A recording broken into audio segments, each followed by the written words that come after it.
6일 지방선거가 얼마 남지 않으면서 후보자들 간의 정책 경쟁이 치열해지고 있습니다. 그래서 현장 인터뷰 이 사람에서는 각 후보들을 만나서 각종 정책 공약과 또 그 면면을 들여다보는 시간 마련했는데요. 이번 시간에는 강동완 광주시 교육감 예비 후보와 함께합니다. 안녕하세요. 안녕하세요. 반갑습니다. 반갑습니다. 네, 먼저 어떻게 해서 광주시 교육감의 선거에 나가야겠다라고 좀 마음을 먹으셨는지가 궁금합니다. 저는 34년간 대학에서 청년들과 대학생 교육에 전념해 왔는데 네. 요즘 뭐 M4 세대를 해가지고 청년들의 문제가 많이 생기고 있잖아요. 그런데 그 청년들의 문제의 뿌리를 보니까 청소년들 문제와 많이 관계가 돼 있었어요. 그래서 네. 제가 청소년 문제에 관심을 갖게 됐는데 이 청소년 문제 해결이 대한민국의 청년의 문제 해결이고 네. 청년 문제 해결이 대한민국의 미래 문제 해결이기 때문에 앞으로 제가 그동안 대학에 쌓은 노하우, 경험 이런 것들을 네. 청소년 교육을 통해서 어떤 미래 희망을 네. 좀 만들어 보고 싶어서 출마하게 됐습니다. 네, 그렇다면 이제 대학 총장도 해보셨고요. 아무래도 이제 광주 교육에 관심을 많이 가지시다 보니까 우리 광주 교육의 가장 큰 문제점이라고 한다면 어떤 것들이 좀 있을까요? 네, 우선 가장 큰 문제점은 요즘 그 시민들이 염려하고 있는 학력 저하에 관한 문제 같아요. 그래서 네, 사람들이 네. 이제 많은 분들이 뭐라고 이야기하냐면 하향 평준화가 되고 있다 이런 염려를 하고 있기 때문에 네, 네.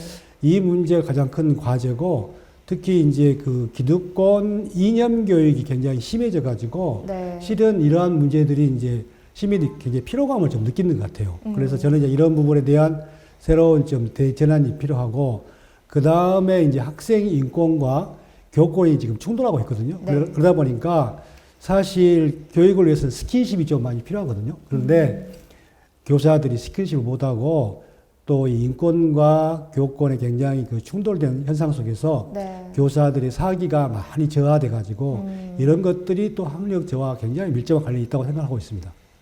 네, 지금 학력 저하 이야기를 해주셨으니까 또 한 가지 질문 드리겠습니다. 전국 수능 성적에서 최상위권을 차지하던 광주가 최근 뭐 4, 5년 사이에는 성적 하락이 심각한 것으로 나타났습니다. 광주 교육의 자존심을 되찾아야 할 텐데 실력 광주의 회복 방안 어떻게 생각하고 계시나요? 그렇습니다. 지금 최근에 수능 평가를 보면 타 시도시에 비해서 굉장히 많이 떨어졌거든요. 네. 그게 굉장히 근데 이게 한 해의 문제가 아니고 오랫동안 지금 누적돼 가고 있는 네. 현실이기 때문에 저는 핵심적으로 학교는 교사들이 자신감을 갖고 가르치는 것이고 또 학생들이 즐겁게 배우는 곳이라고 생각을 해요. 네. 그런데 제가 이 학력 증진을 위한 가장 큰 방안을 생각하며 느낀 점은 무엇보다도 이 교육의 핵심이, 교육의 주체가 교사들입니다. 그런데 교사들의 사기가 많이 저하되어 있기 때문에 네. 이런 사기를 올리는 부분에 대해서 굉장히 관심을 갖고 있고요. 네. 그래서 여기에 대해서 이제 정책적, 제도적 지원을 좀 해야 된다고 생각하고 있습니다. 두 번째는 학력 저하 문제건데요. 특히 이제 기초학력이 저하된 학생들이 많거든요. 그래서 네. 얘들은 공부를 별로 좋아하지 않습니다. 그래서 이 공부를 좋아하지 않지만 그래도 배운다는 것은 굉장히 중요하기 때문에 네. 공부를 포기하지 않도록 여러 가지 마인드 교육이 굉장히 좀 필요하고 네. 좀 더 나아가서는 좀 학문적인 이야기지만 학문적인 이야기입니다만은 그 뇌 인지 교육이 좀 필요하거든요. 그래서 이 뇌는 이 손과 발 또 말하고 듣기 쓰기 같은 그런 표현과 굉장히 관련되어 있기 때문에 네. 기초학력 증진을 위해서는 그런 그 기본적인 말하고 듣기 쓰기 교육을 좀 강화해야 되겠다는 생각이 들고요.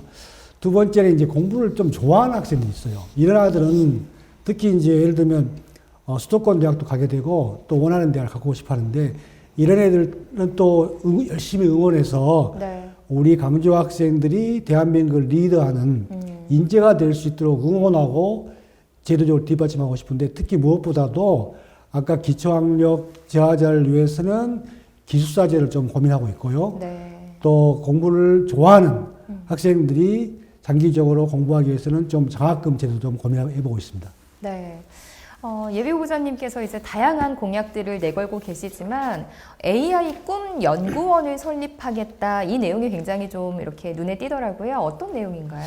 그렇습니다. 우리 산다는 것은 행복과 불행의 차이도 자세히 보면은 희망이 이끌어가는 거거든요. 네. 이 희망이 있으면 행복한 것이고 희망이 없으면 불행한 것인데 저는 우리 청소년들이 가장 필요한 게 꿈이라고 봐요. 그래서 청소년이 만약에 강주 청소년이 10만 명이라면 네. 10만 개의 꿈이 필요하죠. 그런데 제가 이번에 AI 꿈 연구원을 만들고 싶은 것은 지금 우리 시대는 과거의 아날로그 시대와 다른 디지털 시대입니다. 그렇기 때문에 앞으로 청소년들이 디지털을 통해서 꿈을 실현해가는 그런 기본적인 교육을 좀 해야 됩니다. 그래서 네. 제가 AI 꿈 연구원은 과거에는 어떤 이론적인 교육이었다면 지금은 이론과 또 인공지능을 포함한 메타버스 교육 그리고 또 현장에서 연결된 이러한 그 교육 생태계를 좀 바꿔보기 위해서 네. AI 꿈 연구원 그걸 중점적으로 하게 되는 것이고요. 또한 그 우리 AI 꿈 연구원에서는 사실 아날로그 시대는 우리 광주를 포함한 호남 지역이 좀 경제적으로 취약하지 않았습니까?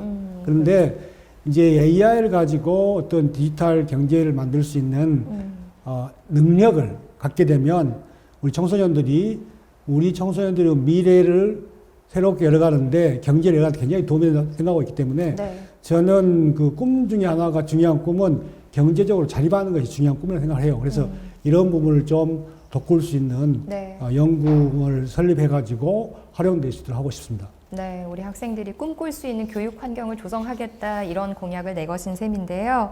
이 밖에도 다양한 공약들이 좀 있으실 것 같아요. 좀 몇 가지만 말씀을 해주시죠. 제가 이제 말하고 싶은 것은 AI 꿈 연구원 외에도 네. 굉장히 중요한 것이 하나 있는데요. 사실 AI가 꿈이 되기 위해서는 전제 조건이 있는데요. 네. 그게 뭐냐면 수학하고 철학을 잘하는 거예요. 수학과 철학을 예. 잘해야 한다. 수학은 논리적인 사고를 위해서 굉장히 중요한 것이고 네. 또 문제 해결 방법론을 익히기 위해서 굉장히 중요하거든요. 그래서 수학이 굉장히 필요하고 두 번째가 철학입니다. 네. 일종의 이제 인문학, 문화, 여기에 대한 깊은 좀 이해가 필요한데 네. 특히 저는 이제 제가 교육감이 된다면 이걸 꼭 해보고 싶어요. 강주가 대한민국에서 수학을 제일 잘하는 그런 교육도시. 네. 또 철학을 제일 잘하는 그런 교육도시를 만들고 싶거든요. 그래서 네. 수학과 철학이 아까 말씀드린 AI 꿈 연구와 굉장히 밀접한 관련이 있어요. 그래서 네. 교육적으로는 수학이 필요하고 또한 인문학적으로는 철학이 필요하기 때문에 네. 제가 수학과 철학과 관련된 집중적인 교육 방법론을 모색해가지고 학생들이 수포라말 하지 않습니까? 네, 이제 수학을 수학 포기, 포기하는. 수학 포기자 되지 않고 네. 수학을 즐겁게 할 수 있는 또 철포가 있는데 철학을 포기하지 않고 네. 철학을 즐겁게 할 수 있는 그런 교육 풍토를 반드시 만들어 보고 싶어요.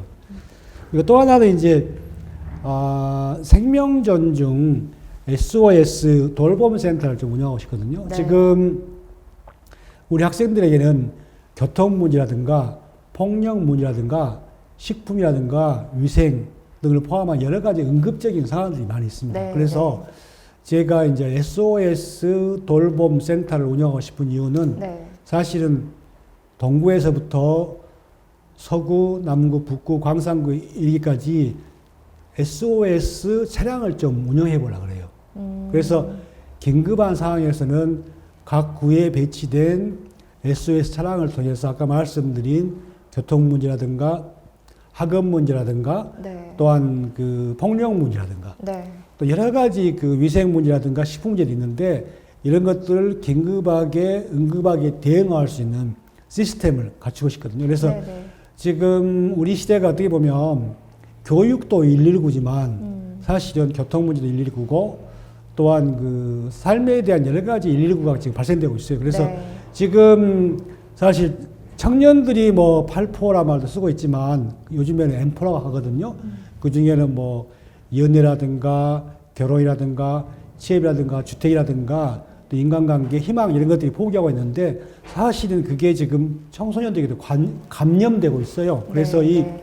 감염을 예방하기 위해서는 응급적인 SOS 돌봄 체계가 굉장히 중요하다 판단하고 네. 이걸 제가 공약하여서 우리 강주는 여러 가지 문제들을 응급적으로 원활하게 해결할 수 있는 그런 시스템을 꼭 갖춘 도시로 부각시키고 싶습니다. 네, 이제 마지막으로 유권자들에게 하고 싶으신 말씀 한 말씀 전해주시죠. 네, 저는 치과 의사라는 의료인입니다. 그렇기 때문에 어느 누구보다도 제가 그 문제를 잘 진단하고 치료할 수 있는 능력을 갖고 있다고 생각합니다.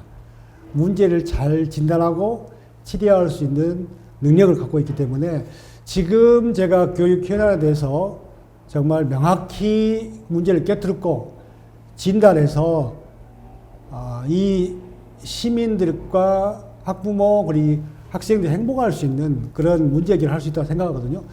무엇보다도 요즘에는 그 진단이 굉장히 중요해요. 그리고 이 치료 계획을 세우고 행동을 하고 이 피드백을 받아야 되는데 제가 그런 부분에 현장 전문가이기 때문에 저는 그 닥터라는 그런 관점에서 모든 문제를 잘 해결할 수 있을 거로 생각되고 있고요.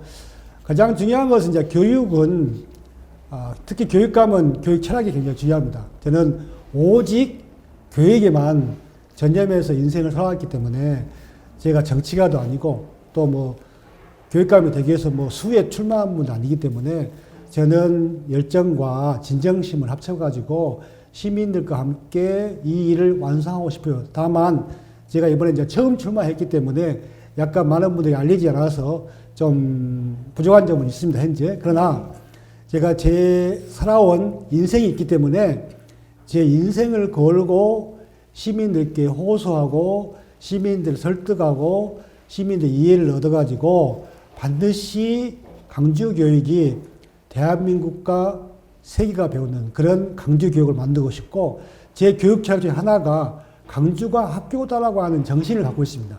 강주가 학교다라고 하는 하나의 개념을 제가 갖고 있기 때문에 이 개념을 가지고 학생들의 청소년들의 교육에 새로운 미래 비전과 도전이 일어날 수 있도록 제가 최선을 다해 보겠습니다. 시민 여러분, 제 얼굴 잘 모르시는 분도 계시겠지만 찬찬히 보시면 귀엽게 생겼거든요. 시민님께서 정말 열렬히 지지해 주시면 감사하겠습니다. 네, 현장 인터뷰 이 사람 이번 시간 강동환 광주시 교육감 예비후보와 함께했습니다. 고맙습니다. 감사합니다.